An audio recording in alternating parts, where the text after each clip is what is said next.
नमस्कार दोस्तों, CID academy में आप सभी का स्वागत और अभिनंदन है।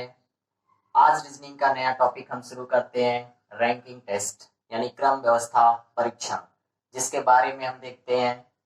आपकी क्रम व्यवस्था परीक्षण में 2 टाइप्स क्वेश्चंस बनते हैं। एक होता है आपका स्थान पर आधारित प्रश्न, स्थान पर आधारित, और दूसरा होता है आपका तुलना पर आधारित, तुलना पर आधारित। अब इसको हम सिंपल भाषा में बात करें, स्थान पर आधारित यानी यहाँ पर जो भी क्वेश्चन आपके दिए होंगे वो अंकों से रिलेटेड होते हैं। यानी हम यहाँ पे कह सकते हैं आपके आरोही और अवरोही के क्वेश्चन पर हम क्वेश्चन बेस्ड होते हैं। तुलना पर आधारित मतलब क्या होता है, यहाँ पे ज्यादातर प्रश्न जो दिए होते हैं वो बड़े और छोटे से संबंधित तुलनात्मक प्रश्न होते हैं। इस चैप्टर को हम लोग 2 तरीके से देखेंगे, यानी पहला जो हमारा पार्ट होगा स्थान पर आधारित प्रश्नों से रिलेटेड होगा और दूसरा पार्ट हमारा होगा तुलना पर आधारित प्रश्नों से रिलेटेड क्वेश्चन होंगे। हमारे एग्जाम की दृष्टि से अगर हम बात करें तो हमें यहाँ से चैप्टरों को बहुत ध्यान देने की जरूरत है, क्योंकि रैंकिंग टेस्ट चैप्टर है, डायरेक्शन टेस्ट है और आपका ब्लड रिलेशन है। इन सभी चैप्टरों का अच्छा नॉलेज होगा तभी हम पजल प्रॉब्लम को सॉल्व कर पाएंगे, क्योंकि यहाँ से हमें चैप्टरों को ध्यान देना होगा। जनरली स्टूडेंट की प्रॉब्लम्स पजल प्रॉब्लम को लेकर आती है कि सर पजल नहीं सेट होती है या टाइम बहुत लग जाता है। तो दरअसल प्रॉब्लम उसकी ये रहती है कि पिछले चैप्टर में उन्होंने अच्छे से ध्यान नहीं दिया होता, इसलिए पजल डायरेक्ट प्रॉब्लम करेगी। तो हम लोग यहाँ से ध्यान देते हैं कि हर एक चैप्टर को अच्छे से समझें कि पजल प्रॉब्लम को हम चुटकियों में सॉल्व कर लें। चलिए देखते हैं क्वेश्चन रैंकिंग टेस्ट में। पहला क्वेश्चन हमारा स्थान पर आधारित किस तरीके के प्रश्न बनते हैं इनको देखा जाता है। फिर इसके बाद आपका सेकेंड लेक्चर होगा तुलना पर आधारित प्रश्नों को हम देखेंगे किस तरीके से अंतर होता है। पहला क्वेश्चन जैसे आपके रैंक पर आधारित देता है, प्रश्न मैं लिखता हूं। कहा गया प्रश्न जैसे किसी कक्षा में राम का स्थान ऊपर से 14वां और नीचे से 7वां है, तो कक्षा में छात्रों की संख्या क्या है। आप सभी प्रश्न को देख पा रहे होंगे। फर्स्ट टाइप के प्रश्न हमारे जो बनते हैं, इस पे कई तरीके के प्रश्न बनेंगे। पहला प्रश्न हमारा कक्षा में कुल छात्रों की संख्या पूछ सकता है, कुल छात्रों की संख्या देकर ऊपर से क्रम पूछ सकता है, कुल छात्रों की संख्या देकर नीचे से क्रम पूछ सकता है, या फिर आपका क्या होता है किसी तरीके से हमें पूरे बच्चों के बारे में इंफॉर्मेशन पूछी जा सकती है। तो हम लोग 1 बाय 1 प्रश्नों को कर देखते हैं। चलिए पहला प्रश्न हमारा दिया जो है, किसी कक्षा में राम का स्थान ऊपर से 14वां और नीचे से 7वां है। तो आप इसमें डायग्राम बनाइए तो बहुत इजीली प्रश्न लग जाएगा। तो हम लोग डायग्राम का माध्यम से क्वेश्चन को सॉल्व करते हैं। अब देखिए हमारे पास राम क्या है, 2 बार उसके बारे में मेंशन किया गया, एक बार ऊपर से बताया गया, एक बार नीचे से बताया गया है। तो ऊपर से अगर राम के बारे में बात करें 14 है, तो यानी 13 प्लेस ऊपर छूटा होगा और 14 पे राम होगा, यानी राम अपने आप पे पर्टिकुलर 1 होगा, ना कि वो 14 होगा। और यही कंडीशन नीचे से दिया गया है, 7वां है तो इसका मतलब 6 लोग नीचे से छोटे होंगे और 7वां आपका राम होगा। यानी टोटल हम बात करें तो ये अगर हम डायग्राम का देखें तो कितने लोगों के बारे में मेंशन किया गया है, 13 लोग ऊपर छूटे हुए हैं, 6 लोग नीचे छूटे हुए हैं और एक राम पर्टिकुलर है। तो अगर हम बात करें तो 13 प्लस 6 प्लस 1 अगर हम जोड़ देते तो टोटल हमारे पास आ जाता है 20, यानी क्लास में कुल छात्रों की संख्या हमारी 20 हो जाती है। तो ये हमारा फर्स्ट कॉन्सेप्ट होता है। और इसका सेकंड कॉन्सेप्ट के बारे में हम बात करें तो इस तरीके के अगर कोई भी प्रश्न होते हैं तो एक ही व्यक्ति 2 बार गिन दिया जाता है, इसलिए हम टोटल को जोड़ देते हैं और -1 कर देते हैं, हमारा आंसर आ जाता है। यानी हम बात करें तो 14 प्लस 7 जोड़ेंगे तो हो जाएगा 21, और फिर राम 2 बार जुड़ गया इसलिए -1 करेंगे तो हो जाएगा 20, यानी क्लास में कुल छात्रों की संख्या जो होगी वो 20 होगी। तो आपको जो बेटर लगे वो आप दोनों कॉन्सेप्ट को सीख सकते हैं। ओके, नेक्स्ट प्रश्न देखिए।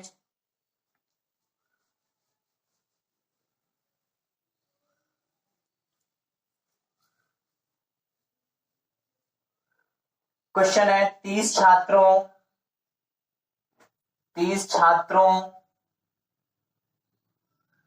की कक्षा में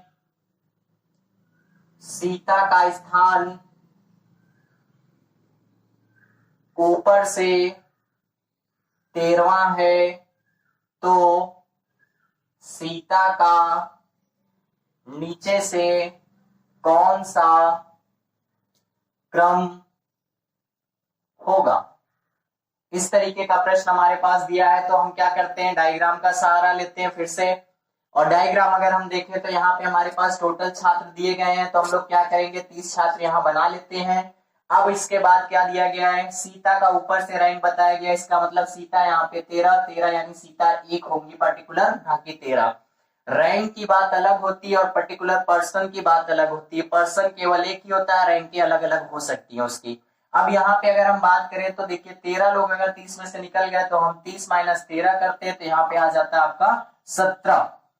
और अगर नीचे से हमारे पास 17 लोग बचे हुए हैं और हमें ये पूछा गया है कि सीता का नीचे से कौन सा क्रम है, इसलिए हमें ध्यान देना होगा। जल्दबाजी में हम 17 लगा देते हैं, सीता को भूल जाते हैं, तो ऐसा नहीं होगा। आपको 17 में फिर 1 ऐड करना पड़ेगा, यानी 18वां स्थान सीता का होगा। तो आप इसको कर सकते हैं। ओके, नेक्स्ट प्रश्न हमारा आता है इसी तरीके से, अगर नीचे से पूछा है तो किसी का नीचे से रैंक देकर ऊपर के लिए भी पूछा जा सकता है, तो आप ऐसे ही कर सकते हैं। अब जैसे देखें,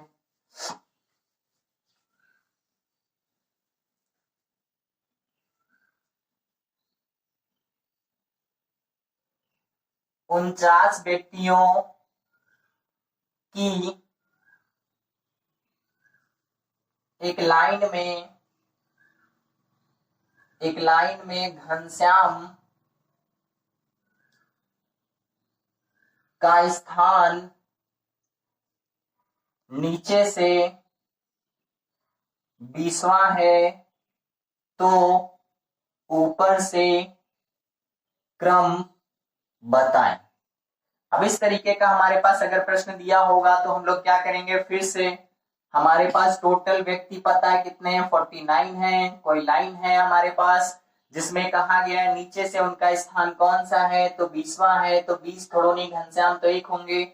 अब यहाँ पे 49 हमारे पास था, उसमें से 20 लोग अगर निकल गए तो हम 49 माइनस 20 करते हैं, तो हमारे पास बच जाता है यहाँ पे 29 लोग बच जाते हैं। और अगर यहाँ पे 29 हमारे पास दिया हुआ है बचे हुए लोग की संख्या, तो ऊपर से किसका, घनश्याम का स्थान पूछा गया है, तो हमारे पास 29 प्लस 1 हो जाता है, यानी कुल टोटल हमारे पास उनकी रैंक आ जाती है 30वीं। तो इस तरीके से जितने भी प्रश्न है आप लोग ज्यादा से ज्यादा प्रश्नों को सॉल्व करिएगा।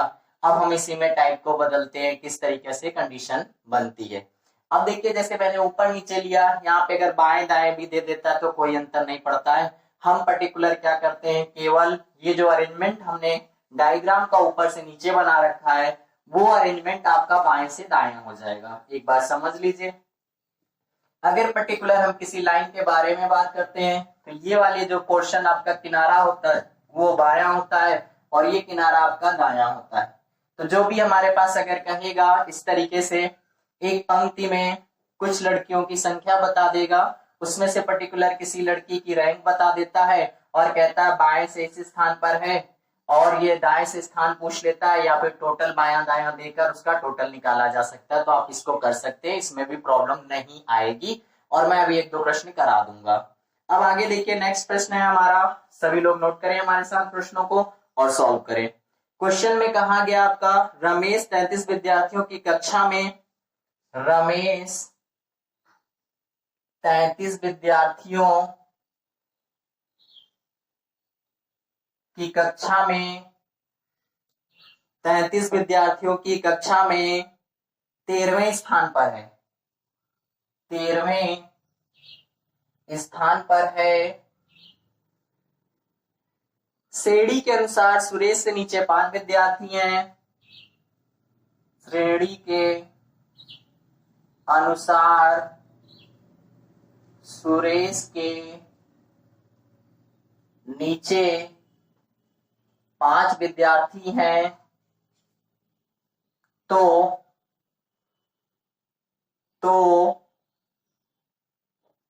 रमेश और सुरेश के बीच कितने विद्यार्थी हैं, रमेश और सुरेश के बीच कितने विद्यार्थी है। अब इस तरीके का प्रश्न अगर दिया है तो भी हमें कोई अंतर नहीं पड़ता है। आप यहाँ पे देखें, ये हमारे पास टोटल विद्यार्थी कितने हैं, 33 हैं। और जब 33 विद्यार्थी हमारे पास दिए गए हैं टोटल, तो हम लोग क्या करते हैं, सबसे पहले देखते हैं क्या क्या दिया है। रमेश का ऊपर से स्थान कौन सा दिया गया है, तो रमेश का ऊपर से 13वां स्थान है। और सुरेश के नीचे 5 विद्यार्थी, इसका मतलब सुरेश के नीचे से क्या होगी, 6ठी रैंक होगी। अब अगर हमारे पास 13 लोग ऊपर से निकल गए और 6 लोग नीचे से निकल गए, तो हमें ओवरऑल पता चल गया कि उसमें निकलने वाले लोगों की संख्या कितनी हो गई। तो 13 लोग ये निकल गए हैं और 6 लोग ये निकल गए हैं। हमसे पर्टिकुलर क्वेश्चन मार्क ये पूछा दोनों के बीच में कितने लोग हैं, तो हम यहाँ 33 से घटा देंगे। तो यहाँ पे अगर आप देखें तो यहाँ हो जाएगा आपका 13 + 6 हो जाता है 19, और 33 में से 19 को घटा दीजिए। 33 - 19 करेंगे तो यहाँ पे आपका 1 13 हो जाएगा, यहाँ 4 बच जाएगा, और यहाँ पे आपका हो जाएगा 1, यानी 14 व्यक्ति हमारे पास क्या होंगे, बीच में होंगे, या 14 विद्यार्थी हमारे पास बीच में होंगे। तो आंसर हमारा क्या हो जाएगा, 14 व्यक्ति। चलिए क्वेश्चन नेक्स्ट देखते हैं हम लोग, और स्थान से आधारित क्वेश्चन किस तरीके से बनते हैं। तो मैं तो भरसक आप सबसे यही कहना चाहूंगा कि आप सभी लोग हर क्वेश्चन को डायग्राम के माध्यम से लगाएं। और भी कॉन्सेप्ट हो सकते हैं, तरीके हो सकते हैं, अलग अलग लोगों का अपना अपना कॉन्सेप्ट होता है, प्लस माइनस जोड़कर या सोल्यूशन बनाते हैं, या बहुत तरीके से, but diagram is a better method मुझे लगता है। बाकी आप इसको देख सकते हैं। अब नेक्स्ट प्रश्न हमारा दिया गया है, लिखें सभी लोग साथ में। एक 52 विद्यार्थियों वाली कक्षा में, एक 52 विद्यार्थियों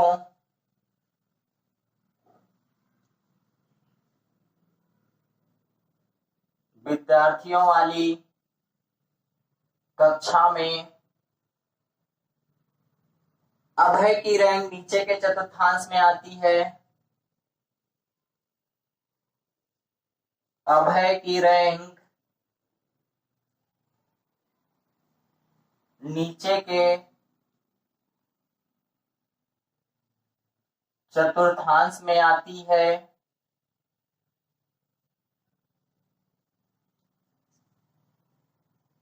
चंद की रैंक अभय के रैंक के वर्गमूल के बराबर है। चंद की रैंक अभय के रैंक के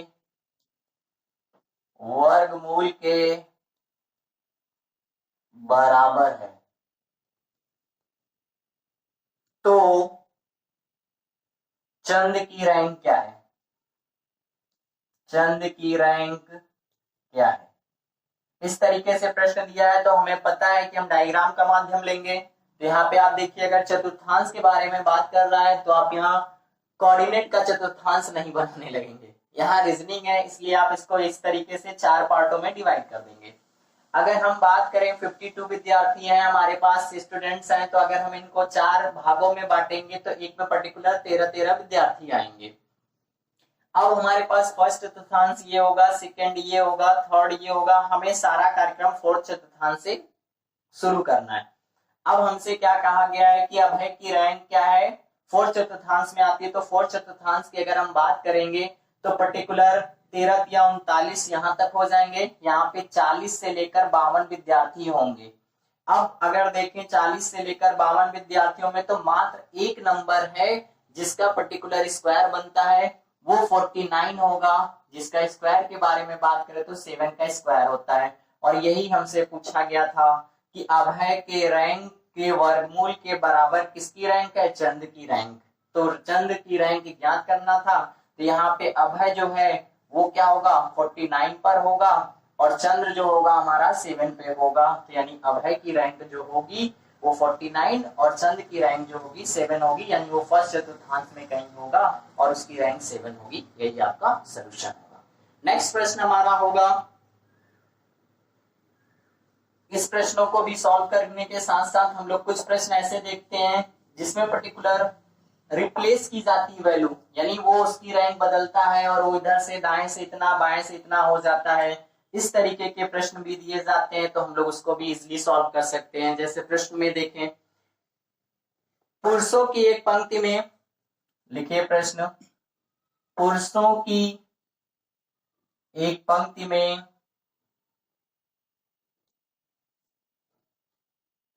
मनोज दाईं ओर से 30वें स्थान पर है। मनोज दाईं ओर से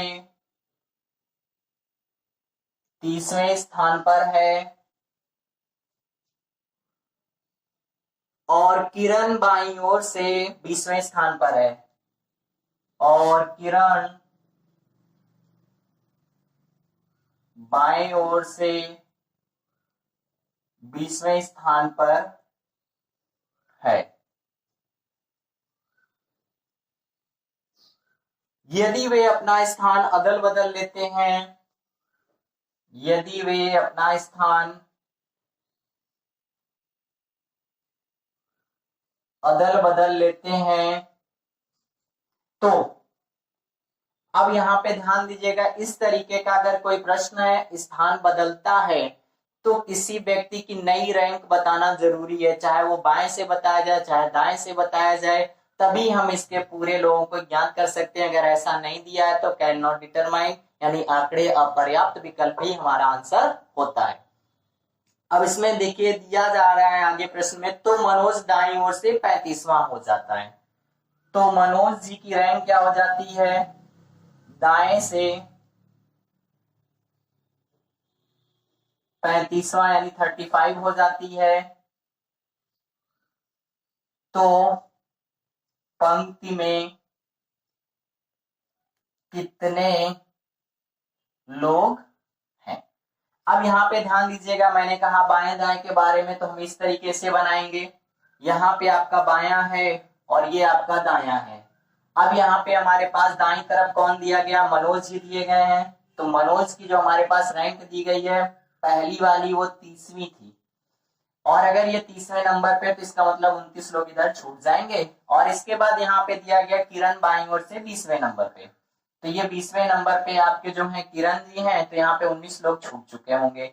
अब इन्होंने क्या कहा कि अपना स्थान अदल बदल लेते हैं, यानी ये यहाँ चला जाता है और ये यहाँ आ जाता है।